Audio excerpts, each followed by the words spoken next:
Na verdade, eu acho que tem mais semelhanças nesta quinta-feira entre Flamengo e Atlético do que Flamengo e São Paulo, né? As estratégias dos visitantes, com tantos jogadores bons, mas jogando pelo resultado, eu sou completamente favorável. Para mim, não tem modo Flamengo ou Galo doido que justifique você ir na casa do adversário e dar espaço para o adversário. E, taticamente, Flamengo e Atlético foram muito bem ontem, né? E conseguiram seus resultados em bolas paradas. E assim é o futebol, no mata-mata, então, é a mesma coisa, é a mesma situação.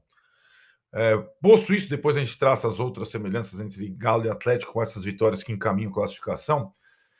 Eu entendo que essa situação das lesões do Flamengo, da temporada, o Rodrigo vinha falando aqui antes mesmo de começar o programa da revisão do planejamento para a temporada devido às lesões, né? Então a janela do meio do ano, que seria uma janela discreta, virou uma janelaça, né? Ela tem também a responsabilidade da comissão técnica do departamento médico, de todo o departamento de fisiologia do Flamengo nessa temporada. Para você ter uma ideia, Tironi, são 5 equipes jogando 3 campeonatos nesse momento, no Brasil, ao mesmo tempo. Uma delas é o Flamengo, a outra é o São Paulo, tem os 2 Atléticos e o Corinthians. Em termos físicos e de lesões musculares, o Flamengo está fora da curva em relação aos outros 5. E sabe o que acontece aos outros 4, né? Ele é dos 5 o que mais tem sofrido com isso. E tem uma coisa curiosa na comparação entre os 5.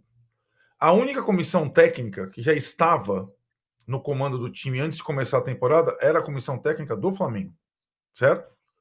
O técnico do São Paulo é recente, do Galo é recente, do Atlético Paranaense mais recente, do Corinthians recente. Então, assim, a temporada carnificina, ela poderia ser, digamos, na minha opinião, mais bem planejada pela comissão técnica do Flamengo.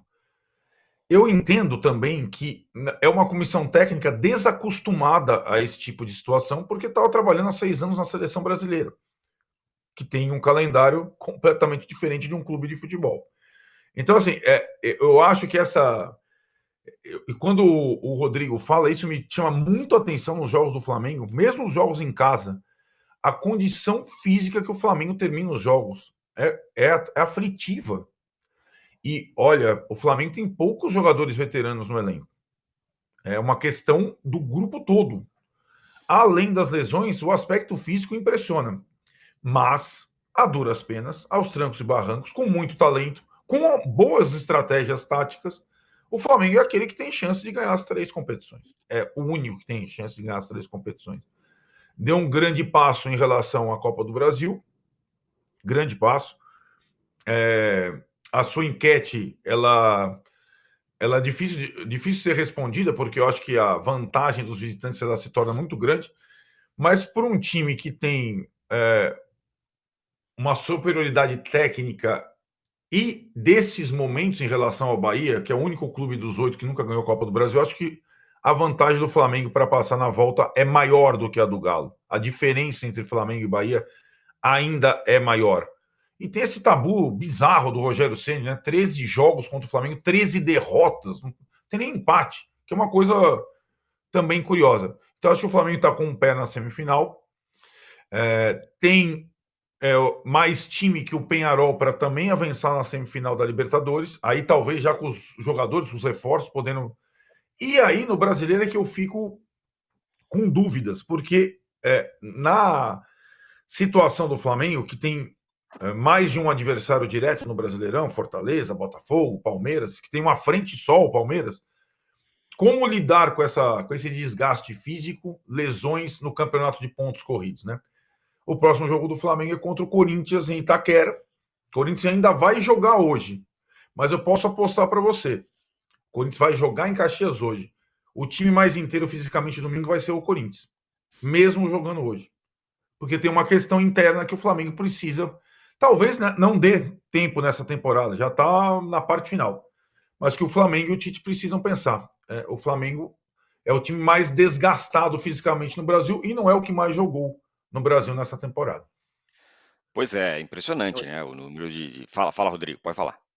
Não, eu ia fazer uma ponderação, assim, eu acho que o Arnaldo tem pontos, porque tem uma questão de planejamento, de fato, de coisas que eram sabidas, e que em algum momento você ia ter que fazer escolhas sobre competições, e o Flamengo decidiu não escolher, né, ele tá É, jogando em todas as frentes, e ele poderia, por exemplo, ter escolhido, tirar o pé na Copa do Brasil, mas tem, eu acho que um fator que não teve nos outros times, apesar do Arnaldo ter razão de que o Flamengo jogou menos, teve times que jogaram mais. Ele jogou durante um mês sem 5 titulares.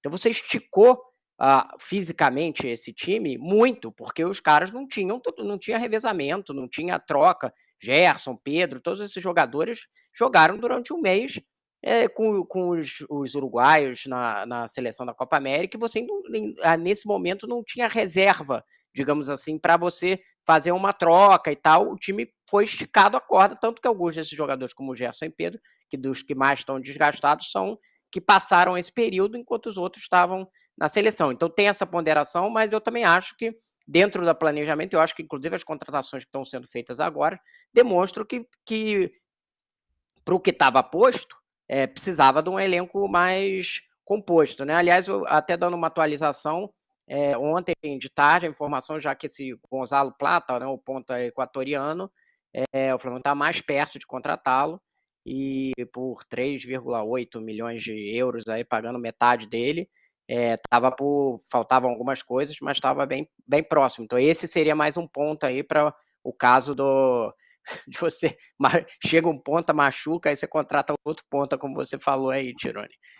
Então tem essa possibilidade aí nos próximos dias, a não ser que a coisa desande, que sempre pode desandar em detalhes, mas estava andando para que fechasse mais essa última contratação da janela. É isso que eu queria perguntar para você sobre essa mudança de estratégia ou de planejamento do Flamengo. Não era para o Flamengo fazer essa janela que ele fez. E você estava conversando comigo um pouco antes, falando que sim, não era, mas que o Flamengo, enfim, mudou o seu planejamento, sua questão financeira aí, e resolveu abrir o cofre agora. Então, na verdade, foi uma coisa emergencial. E o Flamengo fez o quê? Mudou o seu orçamento, mudou o seu planejamento? O que ele fez para ter essa grana toda para investir agora? Então, é um combo, né, os motivos foram quando as contusões que a gente viu, o Vinha e Everton Cebolinha, e contratou o Michael e o Alexandro, e constatou-se que o elenco era curto para o que estava posto. Então esses são os motivos. O orçamento vai ter que ser revisto, porque ele tinha uma previsão só de mais 3 milhões de euros nesse meio do ano, e obviamente está se gastando mais que isso. Foi feito um parcelamento, do Alcaraz, essa contratação do Gonzalo Plata também você vai ter que ver como que vai pagar parcelado. O time tem um endividamento muito baixo, então sob o ponto de vista de você antecipar movimentos, podemos dizer assim, que você faria de repente na próxima temporada, eu até estou publicando que o Carlos Alcaraz era um jogador que o Flamengo estava tentando há 3 anos, já tinha feito 4 tentativas anteriores, né? Não foi um jogador que é oportunidade de mercado, né? Como costumo dizer, já é um jogador que o clube queria há muito tempo. Então, você acabou antecipando muita coisa, você podia já estava em vista da temporada, de repente, ficar perdida com tanta contusão. Agora sim, você vai ter que fazer ajustes financeiros, no sentido de que tem uma dívida baixa, então tem dinheiro, mas a gente tem que lembrar que a partir do ano que vem o Flamengo vai ter que começar a investir no seu estádio. Então essa é uma operação que a gente vai entender como que vai se casar. Se você não tivesse o estádio na equação, era simplesmente aumentar uma dívida um pouco esse ano. Você tem uma previsão de venda, isso aí com certeza eles vão fazer venda. Tentaram vender o Wesley agora e acabou não vendendo, mas tem uma aposta de que até o fim do ano provavelmente o Wesley vai ser vendido e pode ter outros jogadores vendidos. Então isso vai ser uma parte da coisa, né? E a outra parte vai ser você ajustar esse orçamento para um investimento que talvez fosse feito mais lá na frente, e que o clube tem capacidade de aumentar um pouco o endividamento, porque o endividamento hoje é muito baixo, mas ao mesmo tempo ele tem que saber manejar essa coisa de começar a gastar o dinheiro do estádio, que no início vai ser menos, porque é projeto e tal, não sei o que, mas já vai ter um gasto de estádio provavelmente no ano que vem. Diga lá, você queria dar uma complementada sobre aquilo que eu te falei, né? Da diferença entre um vencedor e um vencido de ontem. Não o Bahia, mas o do Flamengo com relação ao São Paulo na janela, né? Não só, eu acho que a questão do orçamento revisto e tudo mais, né? O São Paulo hoje, a frase da janela, você vê como as coisas do futebol são cíclicas, né? O São Paulo, a frase que eu mais ouço de dentro do São Paulo para essa janela é aquela frase do Márcio Braga no Flamengo lá atrás. Acabou o dinheiro. Lembra aquela acabou o dinheiro? Clássica do Márcio Braga. Então, não é que o São Paulo tem 3 milhões para investir, o São Paulo tem 0, né? Então, a janela do São Paulo é uma janelinha para um time que está disputando as 3 competições, né? Como o Flamengo. O São Paulo está nas O mesmas próprio etapas. Alexandre é um exemplo, né, Arnaldo? Exatamente. O São Paulo foi atrás do Alexandre e ele acabou no Flamengo. Perfeito. Exatamente. Então, assim, O o outro São menino Paulo lá, o tá... Marcos Antônio, só foi pro São Paulo porque o cara é São Paulino, porque quis ir, né? Exato. Então, talvez tivesse mais verdade, chance de teve jogar dois, no São Paulo. Se bem que com tanta lesão, talvez no Flamengo ele já estivesse jogando também, né? Enfim, mas foi uma decisão mais dele, do empresário, do que propriamente financeira, né? Mas assim, o São Paulo tá nas 3 frentes. Tá a 3 pontos do Flamengo no Brasileirão, tá na mesma etapa da Libertadores, mesma etapa da Copa do Brasil, né? De um jeito ou de outro ele tá. Só que aí começam a ter as diferenças dos trabalhos feitos nos últimos anos, né? Então você chega no momento decisivo da temporada, você está sem dinheiro ou você tem uma margem para corrigir um rumo, como tem feito o Flamengo, né? Lembrando que nessa mesma etapa do ano passado, o São Paulo trouxe o Lucas e o Rames Rodrigues. E vamos combinar que talvez não, sem o Lucas ele não seria campeão da Copa do Brasil diante do Flamengo, certo? Então, essa janela ela é muito importante para ajustes. E o São Paulo está com o cobertor curtíssimo, não consegue. E a comparação que o Rodrigo fez em relação à decisão do Alexandre, ela é clara. É um jogador em uma posição carente para os 2 times. E tem mais uma coisa em relação ao São Paulo, o planejamento. O São Paulo também passou a Copa América desfalcado, inclusive do goleiro, o Bobadilha, que é titular absoluto hoje. O São Paulo, durante a Copa América, perdeu o seu segundo jogador para a temporada. O Flamengo só veio perder o Vinha e o Cebolinha depois. O São Paulo perdeu o Pablo e o Alisson lá atrás, né? E o São Paulo vem se virando, né? Então, agora, para continuar vivo em 3 frentes, é insuficiente um grupo pequeno com improvisações, né? Eu acho que isso para mim está claro. Então, eu acho que nesse momento, nessa quinta-feira, fica mais claro a divisão, né, entre São Paulo e Flamengo para o resto de 2024. Né? O São Paulo tem mais 2, 3 dias para tentar contratar um reforço, acho que não vai conseguir, nem lateral esquerdo, nem volante. E o Flamengo está correndo para tapar alguns buracos, mas tapar buracos não é com aquela argamassa da casa do Tirone, não. Tapar bem tapado, né? Com aquela com jogadores que possam ser titulares, jogadores que possam mudar o tipo de jogo do time, né? Todos esses reforços do Flamengo são muito interessantes, os que foram contratados.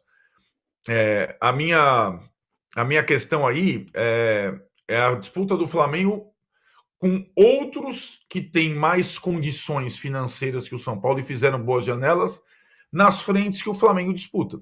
Por exemplo, na Libertadores, além dos outros brasileiros, ele tem o River, que abriu o cofre absurdamente nesse meio de ano.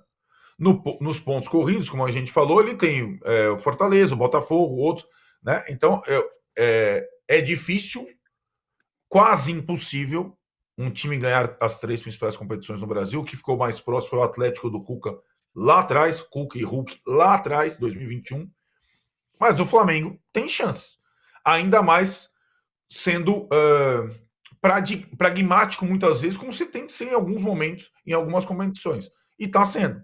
Não passou sobrando na Libertadores, não passou sobrando na Copa do Brasil eliminatória passada contra o Palmeiras, mas está vivo, está caminhando, mesmo ferido, está vivo.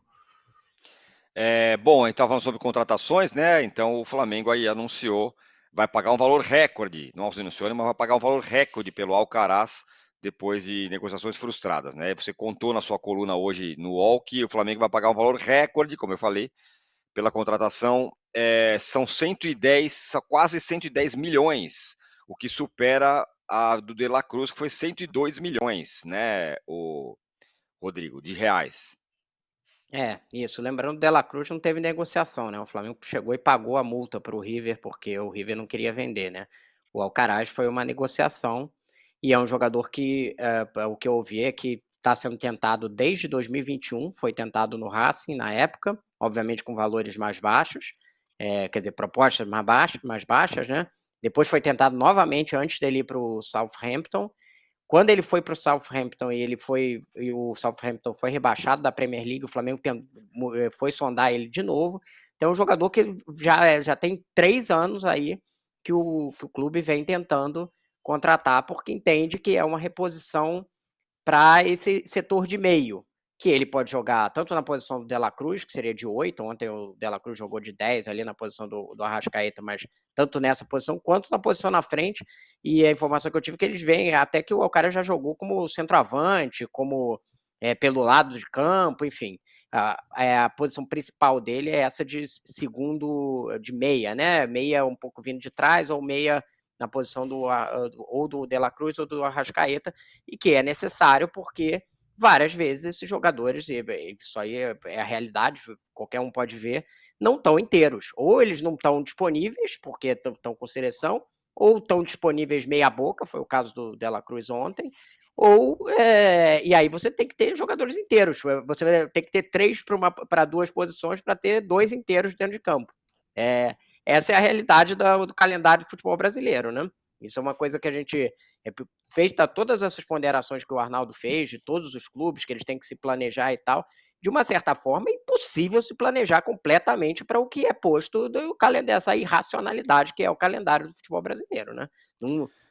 Não dá para disputar 3 competições com essa maluquice de 8, 9 jogos em agosto. Não é só o Flamengo que está sendo destruído por lesões, né? É um caso só mais grave. Mas olha o Botafogo, olha o Palmeiras, foi sem o Estevão durante um tempo. O Arnaldo citou o Alisson e o Pablo Maia, embora o Alisson tenha sido uma questão de não foi desgaste, né? Mas assim, é uma carnificina o que é feito e tem que ser repensado para o ano que vem, como já deveria ter sido repensado lá atrás. É inviável você ter um futebol de alto nível com o que é posto no nosso calendário.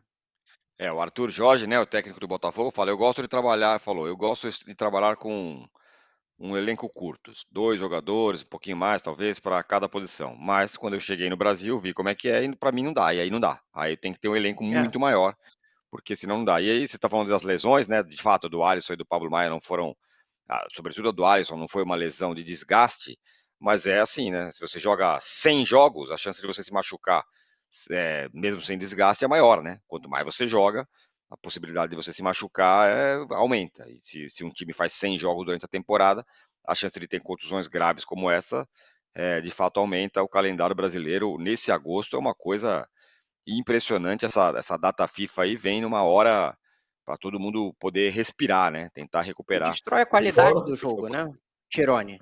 Você olha o jogo, aí a gente tá falando assim, que o Flamengo tá sobrevivendo. Tá todo mundo meio sobrevivendo. Sim, Aí você fica assim, o fulano sobreviveu. E aí, vai jogar bola quando? Quando que a gente vai poder virar e falar assim, pô, esse técnico aqui a gente pode cobrar mais de todos. Não tô falando só do Tite, mas de todos. Vamos cobrar mais deles e tal. Como? Se o cara tá sempre sobrevivendo, é modo sobrevivência para todo mundo.